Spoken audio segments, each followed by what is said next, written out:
Oi gente, Júlio Marinho falando, bem-vindos ao canal, tudo bem com vocês? Hoje eu vou falar sobre um ícone, né, da noite gay carioca. Uma boate que já não existe mais, como muitas outras, mas que marcou assim décadas. Marcou décadas, embalou muitos romances, muitos namoros, muitas noitadas maravilhosas. Bom, mas antes de continuar, deixa eu fazer um pedidozinho para vocês. Se vocês estiverem gostando do canal, se inscrevam, por favor. Comentem, clica aí no sininho para ficar sabendo das novidades. Compartilhem, tá? Então vamos lá. Bom, eu vou falar de outras boates, né, outros locais, enfim. Vou falar do que eu vivi, né? Então, hoje eu vou falar sobre o Boêmio Cabaré. É claro, gente, que tudo isso é a minha visão, tá? É a leitura que eu fiz, é a minha vivência, né? Muitas pessoas que conheceram o Boêmio odiaram, outras pessoas acharam mais ou menos e outras adoraram como eu. Amei aquilo. Uma pena que acabou. Bom, o Boêmio Cabaré tinha muitas singularidades. Para começo de conversa, essa boate ela ficava ali bem no centro do Rio de Janeiro mesmo, do outro lado da Cinelândia, na rua Santa Luzia, esquina com a Rua do México. É um local bem movimentado, né, no centro mesmo do Rio. E durante o dia, isso é ótimo, durante o dia o Boêmio era, na verdade, um restaurante vegetariano. E de quinta a domingo funcionava como uma boate gay. Naquela época, até os anos 90, as boates gays eram gays mesmo, né? Não tinha frequência de heterossexual, era, sei lá, tipo 0,01%. Né? Se alguém estivesse acompanhando algum amigo gay, ou enfim. Né? Mas a frequência era quase que 100% de gays e lésbicas. Algumas tinham mais a frequência de lésbicas, outras mais de gays. E algumas, inclusive, proibiu a entrada de travestis. O Boêmio não era uma dessas, tá? Entravam lésbicas, entravam travestis, entravam gays, entrava todo mundo. Mas a frequência maior era de gays. Bom, ela ficava ali, né, nesse local estratégico. E a outra singular... Bom, hoje seria impossível uma casa como aquela existir. O Boêmio, ele ficava no segundo andar, né? Embaixo, eu não sei o que era embaixo, não lembro. Mas em cima era um restaurante de dia e de quinta a domingo à noite era o Boêmio Cabaré. E era uma entrada só, já começa por aí, né? Que não pode, né? Era uma escadaria estreita, você subia e lá em cima era o salão. E lá em cima também tinham, eram dois andares, mas a parte de cima ela não era totalmente fechada, né? Tinha uma escada e tinha um vão. E era ali, a escada fazia um L e no meio dessa escada tinha um espaço, e aquele espaço que era o palco dos shows. Era tudo muito, muito louco aquilo. E não era grande, não era um lugar grande, mas cabia gente. Aquilo ficava apinhado de gente. E como eu falei, era muito... Hoje não existiria, porque era só uma saída. Então, se assim, acontecesse alguma coisa ali, já era. Né? E pouquíssimas pessoas iriam conseguir sair, porque era uma saída estreita, né? Bom, enfim. E aí, como era? Como eu falei, haviam várias particularidades, né? Uma delas era o seguinte... na esquina da Rua Rio Branco, da Avenida Rio Branco, que é uma das avenidas mais famosas e principais do centro do Rio de Janeiro, Com a Santa Luzia, que era onde ficava o Boêmio, tinha o Clube Naval. Tinha, não tem, o Clube Naval. É uma coisa muito antiga, grande, né? Muito tradicional. E vários eventos acontecem ali. Aí vem a nata, né? Dos militares da Marinha, né? Generais, suas esposas, né? Só gente grande. E aí o que acontece? Nesses eventos, eles ficavam ali na portaria, né? Tinha muita pompa, né? Eles ficavam ali, aquelas mulheres, né? Aquelas senhoras, com aqueles vestidos, aquela pompa toda, e a gente passava por ali indo para o Boêmio. Então vocês imaginam o choque de cultura que era. Porque a gente tocava o terror. A gente passava gritando, a gente passava dando pinta, a gente passava se beijando, e o povo apavorado, eles ficavam, arregalavam o cara-olho desse tamanho, eles ficavam apavorados, aí chamavam a polícia e a gente saía correndo. Bom, enfim, mas isso era só de vez em quando. E aí, os shows do Boêmio Cabaré eram famosíssimos, porque eram comandados por uma transformista muito famosa na noite carioca. Quer dizer, não só na noite carioca, né? Porque Laura Divisão. Laura Divisão era reconhecida, inclusive, internacionalmente. Chegou a ganhar prêmio, né? Teve uma revista americana que premiou Laura, ela saiu na capa, inclusive, e ela era muito conhecida. Por que Laura era muito conhecida? Primeiro que ela também era uma singularidade em pessoa, porque Laura Divisão, o nome era uma transformista, né? Então o nome Laura, hoje seria drag queen, né? O nome do personagem era Laura, mas o nome do ator, digamos assim, era Norberto. E era um ator mesmo, que ele participou de alguns filmes. Norberto. E Norberto, durante o dia, né, era professor. Era professor numa escola na Ilha do Governador, professor de geografia. E era uma figura muito engraçada, porque Laura já não era uma transformista, Laura era uma travesti mesmo. Que Laura tinha peito, né? Tinha todo um aspecto feminino mesmo. E ela era muito gorda, enorme de gorda, mas tinha um rosto muito feminino mesmo. Então era muito engraçado ver Laura vestida de homem, porque ela andava de terno, gravata, né? Sem maquiagem, mas você via que era uma mulher de terno, porque por mais que ela tentasse esconder os peitos, que eram enormes, né? Você via que era uma mulher vestida de terno e gravata. E Laura era muito parecida com uma drag queen americana, né? Eu não sei quem inspirou quem, que se chamava Divine. Eu não sei quem inspirou quem ali, mas elas eram muito parecidas na estética e nas atitudes também, né? E Laura fazia um show muito louco, muito louco. Os shows de Laura tinham algumas transformistas que faziam show de dublagem, que era muito comum ali, né, nos anos 70, 80, e hoje em dia ainda, embora naquela época fossem um tanto quanto diferentes dos de hoje. E Laura também fazia sua participação, fazia suas dublagens, mas todas muito loucas. E num determinado momento do show de Laura, que era assim o auge, né, ela vinha vestida de enfermeira a pessoa que a ajudava colocava uma maca e vinha uma outra transformista, que era assistente de palco de Laura, que se chamava Magali, que é viva ainda. Laura, infelizmente, nos deixou já. E ali Magali vinha deitada naquela maca, né, com um lençol em cima, e Laura dublando e fazendo a sua cirurgia. Ela estava vestida de enfermeira, mas fazia a cirurgia. Era uma loucura completa. E num determinado momento do auge da música, Laura me tirava de dentro do lençol uma peça de fígado de boi cru, desse tamanho, e comia aquilo.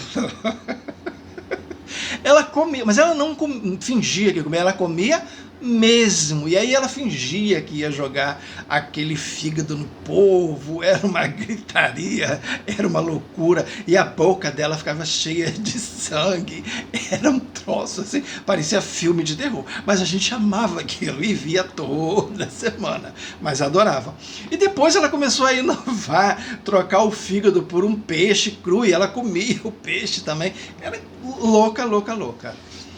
E Laura tinha uma hora do show também, ela tinha realmente um peito muito grande, desciam 2 barbantes do teto, né, lá do alto da escada, ela amarrava no peito e aquilo ficava balançando, e tinha uma hora também que ela descia nua a escadaria de bunda, ela era completamente louca, mas isso era uma festa. O show de Laura era uma festa, era algo, era bizarro, era trash, mas era maravilhoso. Por tudo isso era maravilhoso, né? E o Boêmio em si era um local muito eclético, era uma casa muito eclética. Tanto você tinha a frequência dos gays do subúrbio, né, da Baixada Fluminense, quanto você tinha gays da Zona Sul. E você tinha muitos artistas iam no Boêmio para assistir Laura. Gente, para vocês terem uma ideia, John Paul Gaultier foi no Boêmio. E ele ficou encantado com Laura, ele ficou impressionado com aquilo, com aquele show, com aquela loucura toda. E muitos outros artistas, muitos globais, né? Eu não vou citar todos porque alguns não saíram do armário ainda. Mas eu vi... meu Deus... Não, melhor não, né? Melhor não falar o nome das pessoas. Acho que não, né? Neila Torraca? Será? Eu vi muita gente lá. Mas enfim, deixa pra lá. Era uma boate muito eclética e era maravilhoso, era maravilhoso. Eu amava aquilo. Eu era viciado no Boêmio. Eu ia muito lá, eu conheci meu primeiro namoradinho. E tem uma história comigo, várias histórias comigo muito engraçadas. Eu comecei a frequentar o Boêmio, eu tinha 16 anos. Então assim, eu não podia entrar, né? Era um local proibido para menores de 18 anos. E eu, até meus 20 e tantos, sempre tive uma cara muito de menino, né? Sempre aparentei menos idade. Hoje não. Mas naquela época aparentava muito menos idade. Então imagina, eu com 16 tinha a cara de criança mesmo. Então é óbvio que os seguranças não iriam me deixar entrar, né? E eles me barravam. E aí eu ficava ali embaixo, sentadinho. E muitas pessoas também não entravam, então a gente ficava ali fora conversando, né, a madrugada toda. E aí, num determinado momento, lá pelas 4 horas da manhã, os seguranças deixavam eu entrar. Então eu aproveitava aquele restinho da noite, né? De 4 até 5, 5 e pouca. Aí eu ainda aproveitava um pouquinho. E aí eu conheci meu primeiro namoradinho ali, né? E aí eu parei de frequentar durante um tempo, porque ele não permitia. E a gente também passava, né, os finais de semana juntinhos, assim, não fazia. A gente não podia se ver durante a semana, porque eu estudava, trabalhava, então ficava difícil. Então a gente se encontrava durante o final de semana e a gente ficava juntinho. Também não tinha tanto motivo assim, né, para eu ficar dentro de boate, não tinha a menor graça. Mas aí nós terminamos, não durou muito tempo, infelizmente. Ele era uma pessoa muito legal, mas não durou muito não. Eu tinha 16 anos, né, gente? Eu era muito, muito criança. E aí eu voltei a frequentar, e aí nesse esquema sempre. E aí quando eu fiz 18 anos foi uma maravilha, porque eles me barravam, mas eu tinha lá minha carteirinha, né, de identidade para provar que eu podia entrar. E aí eu ia muito cedo, porque eu gostava de chegar quando não tinha quase ninguém, porque tocavam umas músicas muito bonitas, né, tocavam umas baladas muito interessantes, e eu gostava de ver as pessoas chegar. Bom, enfim, ali eu namorei demais. Namorei demais. Eu adorava aquela sensação de chegar, né? E ver as pessoas e nossa, que bonitinho. E fiz muitas amizades. Fiz amizades ali que duram até hoje, para vocês terem uma ideia, né? E fiz muitas amizades, me diverti demais, me diverti horrores. Aquela boate foi assim maravilhosa. E existiam outras, frequentei outras, né? Gostei demais de outras, eu adorava o Casanova, era próxima, era uma outra casa maravilhosa, antiquíssima, Era um cabaré mesmo, tipo, sei lá, uns 50, 40, não sei. Era um dos cabarés mais antigos da América Latina. Se eu não me engano, era até o mais antigo da América Latina. Hoje não existe mais. Infelizmente, porque era uma casa maravilhosa. Parecia que você estava entrando em outra época, sabe? Você entrava no Cabaré Casa Nova, parecia que você estava entrando assim, nos anos 40, da Lapa dos anos 40. Era maravilhoso. Mas eu vou falar dessa casa outro dia. Hoje eu estou falando só do Boêmio mesmo, porque... E ali muitas pessoas legais se apresentaram também, né? E que mais que eu posso falar para vocês? Era terrível, porque era um calor horroroso, não tinha ar-condicionado. E para você conseguir uma bebida era horrível, porque você tinha que nadar no meio de um mar de gente. Para ir no banheiro, a mesma coisa, que o banheiro ficava lá no cantão, então você tinha que atravessar um mar de gente. Era muito apertado, mesmo. Mas o que eu tenho para falar para vocês? Tinha um grupo de pessoas que ficavam até o finalzinho e saíam andando de patins. Eles levavam patins. No final da noite, eles saíam andando de patins pela Rio Branco, porque naquela hora da madrugada não tinha carro nenhum, e ficavam andando ali de patins em frente à Cinelândia. Era uma maravilha. Claro que os tempos eram outros. A gente tinha um pouquinho mais de segurança, embora estivéssemos expostos aos abusos da polícia, porque muitas vezes a gente saía, enquanto a gente estava indo embora, a polícia podia passar tranquilamente e te prender por vadiagem. Veja, você estava saindo de um estabelecimento e indo para sua casa. Nesse trajeto você poderia ser preso por vadiagem, ou detido, né, na verdade, por vadiagem. E aí tinha umas loucuras assim, porque a gente chamava o camburão, que não é igual ao de hoje, obviamente, né? Os camburões a gente chamava de Tia Cleide. Era o código. Então, assim, o corre que lá vem Tia Cleide, você já sabia que tinha que correr, porque lá vem a polícia. Enfim. E claro, né, muitas vezes as pessoas não iam embora direto, né? Ficavam naquelas ruas ali, no entorno, né, se pegando, aquelas coisas assim. Mas era uma época maravilhosa.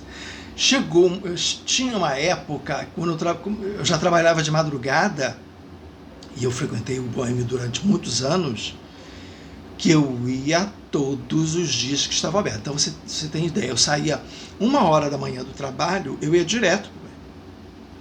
Quinta, sexta, sábado e domingo.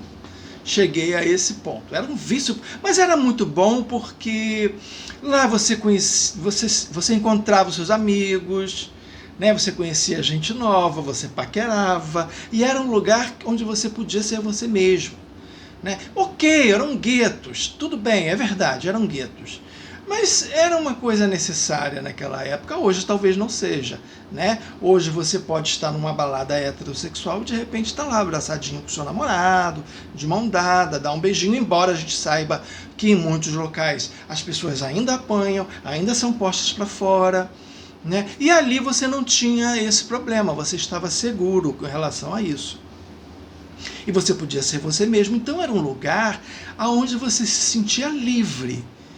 Né? Então você passava uma semana inteira, sabe? A repressão, né? Aquela coisa toda, família, trabalho, né? Então ali era uma válvula de escape, era um porto seguro. E o fato de você encontrar os seus amigos, botar o papo em dia, era como se fosse um clubinho. Era um clube.